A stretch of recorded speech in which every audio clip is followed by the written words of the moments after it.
Bonjour et bienvenue sur 3W, votre émission consacrée à l'Internet et aux nouvelles technologies, présentée en partenariat avec Pragmawork. L'émission d'aujourd'hui est exceptionnelle à plus d'un titre, puisque je reviens du CeBIT avec des nouvelles toutes fraîches et que je reçois sur le plateau de 3W un très grand nom de la littérature des médias belges. J'ai nommé Monsieur Jacques Mercier. Jacques. Bonjour Brice. Merci d'être là, présent avec nous.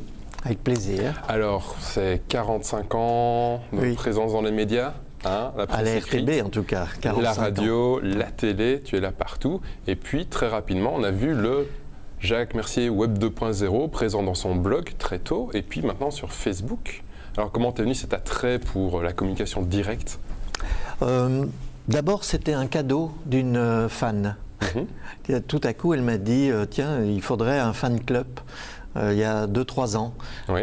Et j'ai dit pourquoi pas au fond puisque la présence vivante et la présence du courrier écrit est de moins en moins forte, pourquoi pas être sur le net. Donc tu as commencé sur Facebook il y a 3 ans, donc quasiment au Alors début. c'était juste avant ça, donc cette présidente du fan club, car elle est devenue ma présidente du fan club, je pense qu'on est 120, hein, il ne faut pas s'exciter, il y en a 120, elle a fait tout un site et elle me l'a offert le jour de Noël en disant voilà tu vas là, etc. Enfin c'est bien. Bon, à partir de là, elle m'a dit, mais tu pourrais aussi faire un blog, et puis à partir du blog, voilà. Donc Jacques, tu étais présent au travers de ton blog Skyblog il y a déjà de nombreuses années, et puis maintenant on te retrouve sur Facebook, avec combien d'amis actuellement? J'ai atteint le quota sur un premier profil de 5000, donc on ne peut pas aller plus loin. J'ai attendu un peu, puis quelqu'un m'a dit, mais fais un deuxième profil, on m'a expliqué comment, il fallait que je prenne une autre adresse, etc. Puis voilà, je suis à 3005, 3006, ça augmente tous les jours un peu. Ouais, donc mais je dois faire un effort, je dois être attentif, puisque sur le premier profil, on me demande d'être mon ami, puisque là c'est Jacques Mercier, et donc je dois chaque fois répondre oui c'est bien, mais j'ai un deuxième profil, etc.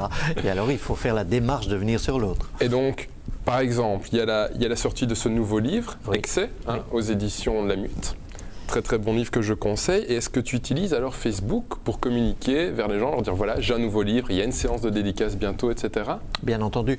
Mais au-delà de ça, de la vente ou de l'information du livre, je tiens mes amis facebookiens au courant. J'écris un livre, on a choisi la couverture, c'est un tableau, etc. Comme ça, il y a une sorte d'accompagnement de ce que je fais. Et je trouve ça très nouveau, ça, parce qu'on pourrait imaginer le travail de l'écrivain comme étant assez solitaire. Maintenant, il y a une interaction directe des gens pour dire je fais ceci, j'avance. Non, non, ils n'interviennent pas quand j'écris. ce serait amusant. Oui, ce serait amusant. Non, non, mais j'écris dans la solitude et le silence, et puis après, je communique, pas en même temps. Mais j'ai toujours fait ça, au fond. J'ai toujours écrit le matin très tôt et puis j'étais dans les médias plus tard.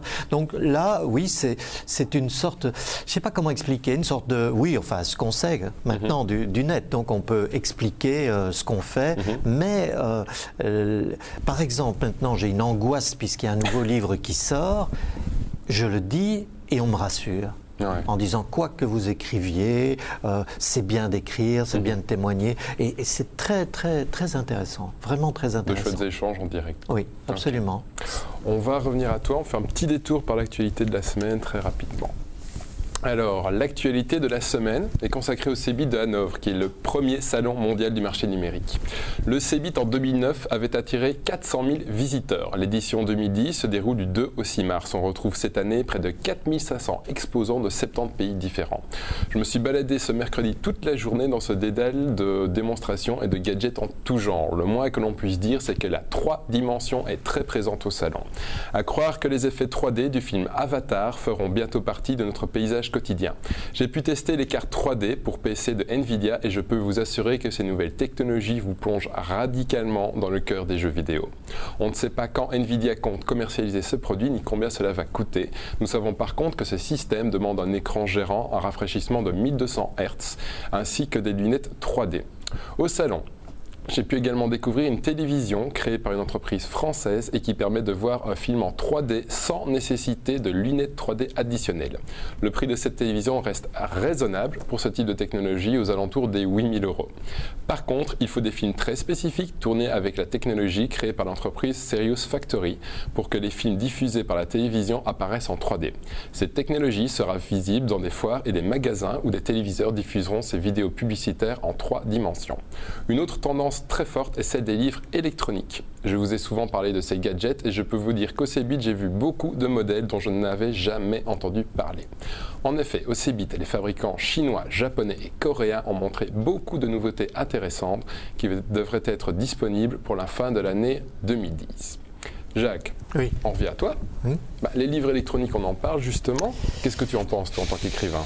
Pour le moment, je suis très partagé. J'ai suivi des expériences, là, Didier Van Coelhart, qui a fait un livre uniquement destiné au e-book. Je ne sais pas, j'y suis pas encore. Je serais plutôt... Bon, il est possible que ça marche, que ce soit pour une nouvelle génération la façon d'être, mais je pense, comme tous les médias précédents et les véhicules précédents, que le livre va rester d'une certaine manière. Peut-être un objet sacré un peu à côté et plus grande masse, c'est possible. Plus facile à dédicacer aussi que l'écran du e-book.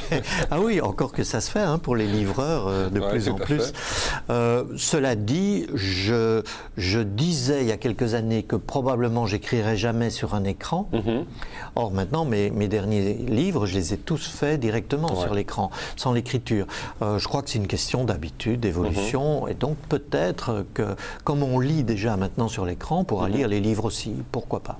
Il faut savoir que... sur l'écran ou sur les petits objets. Oui, les petits e-books, mais il faut savoir que le e-book d'Amazon, ça a été la plus forte vente du mois de décembre. En fait, ça a dépassé même l'iPod d'Apple.